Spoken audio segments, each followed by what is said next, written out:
Hello and welcome back to Create Things. Today we are corrupting animals again. So let's see which one is it today. So let's see which one is it. It's number 4. Oh, it's a pig. This is good. So let's start with the frame and after that we go straight to the drawing.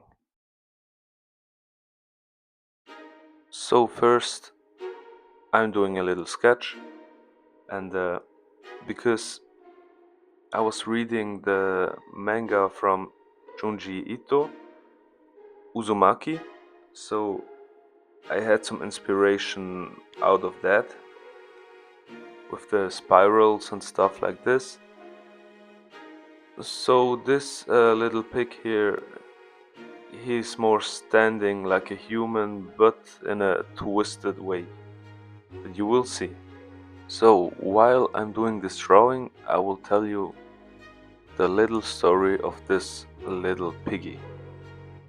So let me tell you the story of the pig named the Keeper. In another world, the word human means nothing.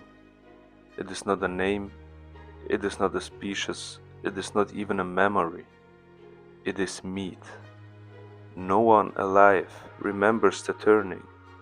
There are fragments, half-rotten stories, passed through broken mouths, whispers carried between cages, scratched symbols in wood that no one can fully read anymore.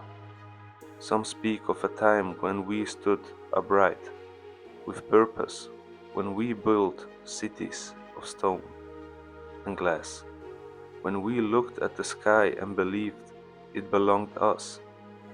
But belief does not survive hunger, and history does not survive captivity. They came without a warning, or perhaps we were simply too blind to see them before. The first accounts speak of shapes in the distance, moving along the hills where no animals should walk. At first, they were mistaken for us. That was the cruelest part. They walked like men, they stood like men, but their eyes were wrong, too still, too patient, too aware of something we could not understand.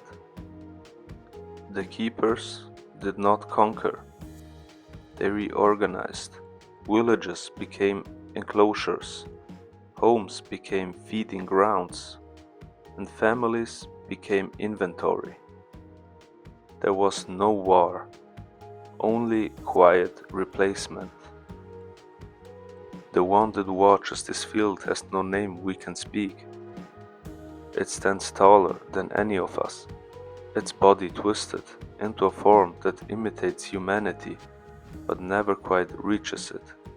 Its skin sags in unnatural folds, stretched and reshaped over a frame that feels assembled rather than born. Its ears large, alert turn at the smallest sounds. Its eyes do not blink often. When they do, it feels like something has been decided. We live behind wooden fences, not because they are strong, but because we are not. The fence is a suggestion, the keeper is the truth. Food comes at regular intervals, clean, measured, sufficient. We are kept alive with precision. The young are monitored closely. Their growth is tracked, their body inspected. Those who develop well are separated early. Those who do not disappear quietly. No screams, no struggle, just absence. There are no predators here, only selection. At night, the sky stretches wide above us, darker than anything described in the old whispers. The moon hangs low, too large, too close, like an eye that refuses to close.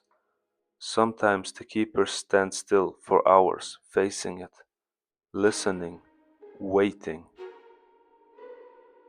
There was once a man who remembered more than the others. He spoke in fragments of a lost world. We were many, he said, more than them. We built everything. We shaped the earth. No one believed him, not because we wanted to doubt it, but because hope is more dangerous than fear. He kept speaking anyway. He described fire that obeyed us, machines that moved faster than any living thing, voices carried across invisible distances. We listened, not with faith, but with hunger. Hunger for something we could not name. Then, one night, he ran. No one tried to stop him. Some turned away, others watched, and a few hoped. The keeper did not react immediately. It stood still, as always, its body slightly hunched, its gaze unfocused, as if it had not noticed. The man reached a hill. He stumbled once, then again, but he kept going. For the first time in our lives, we saw distance, real distance. And then the keeper moved.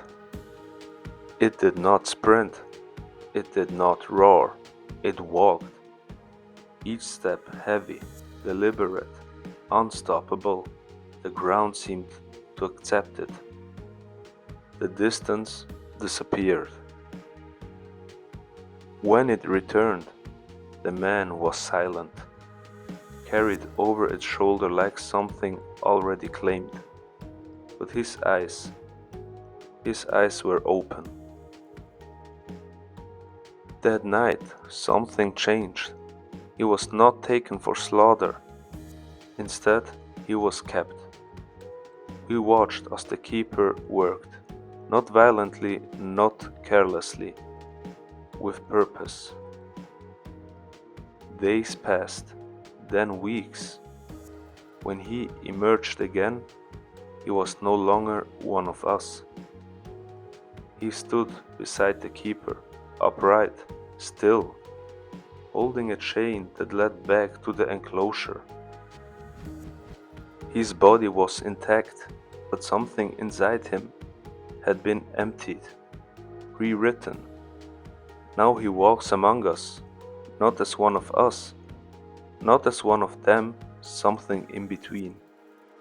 Sometimes when the keeper turns away, he looks at us, really looks, and in that moment, just for a second, there is something there, a flicker, recognition, memory, and then it fades, and the chain tightens. We are not hunted, we are not slaughtered in chaos, we are not chased, not torn apart, not consumed in frenzy. We are studied, maintained, and optimized. We are kept.